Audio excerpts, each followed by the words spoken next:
मित्रांनो नमस्कार. विण दोघातलीही तुटेना या मालिकेच्या येणाऱ्या भागांमध्ये आपल्याला संक्रांतीविषयी छान असा एपिसोड बघायला मिळणार आहे. पण आता या एपिसोडमध्ये रोहनवर संकट येणार आहे. तर दुसरीकडे समर मात्र त्याच्या रूममध्ये असतो.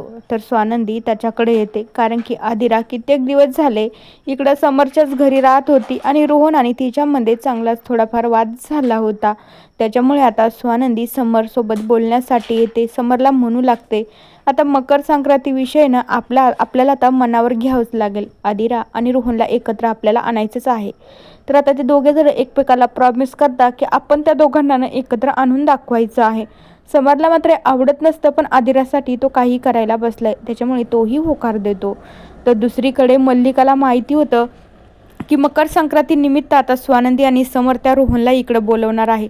यांची मकर संक्रांत होऊ नाही द्यायची म्हणून अर्पिता, मल्लिका आणि त्या अंशुमनचा आता चांगलाच प्लॅन चालू असतो.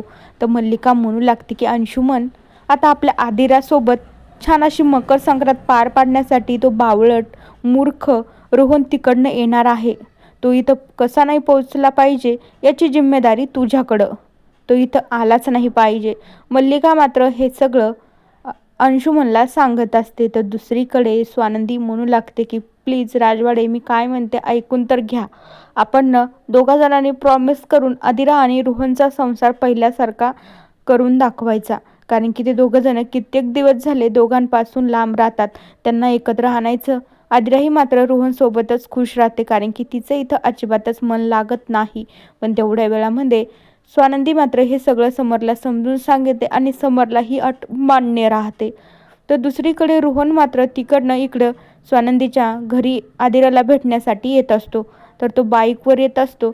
आता मल्लिकाने अंशुमनला सांगितलेलं असतं की तो रोहन जेव्हा येईल ना, तेव्हा तो घरामध्ये पोचलाच नाही पाहिजे. तिकडे तुला काय करायचं आहे त्याच्यासोबत तू कर, पण तो इकडे आलाच नाही पाहिजे. तर त्यावेळी अंशुमन म्हणतो की मॉम, तू कशाला काळजी करतेस?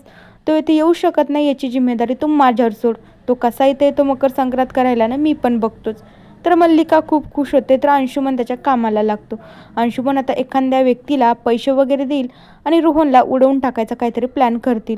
तर दुसरीकडे समर स्वानंदी एकमेकाला प्रॉमिस करतात की आदिरा आणि रोहनचा संसार मात्र आपण आता पहिल्यासारखा करून दाखवायचा. तर दुसरीकडे आता रोहन बाईकवरून येत असतो. तर अंशुमनने काही पैसे देऊन एका माणसाला 4 व्हीलर गाडीने रोहनला उडवायचं सांगितलेलं असतं.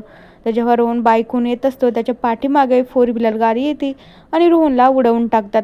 रोहनला मात्र खूप जखम होत असते. त्याच्या डोक्याला वगैरे मार लागलेला असतो. भरपूर अशी जखम होऊन रक्त वगैरे बाहेर आलेलं असतं. तर रोहन खाली पडल्याच्या नंतर आता इकडं स्वानंदीला थोडंफार तरी वाटत असतं की रोहन का आला नसेल, त्याच्यावर कुठलं संकट तर आलं नसेल ना. तर मित्रांनो, बघूया उद्याच्या भागामध्ये काय होतं. तोपर्यंत या मालिकेच्या पुढील भागांच्या अपडेट्ससाठी आपल्या चॅनलला सबस्क्राईब करा. So bye.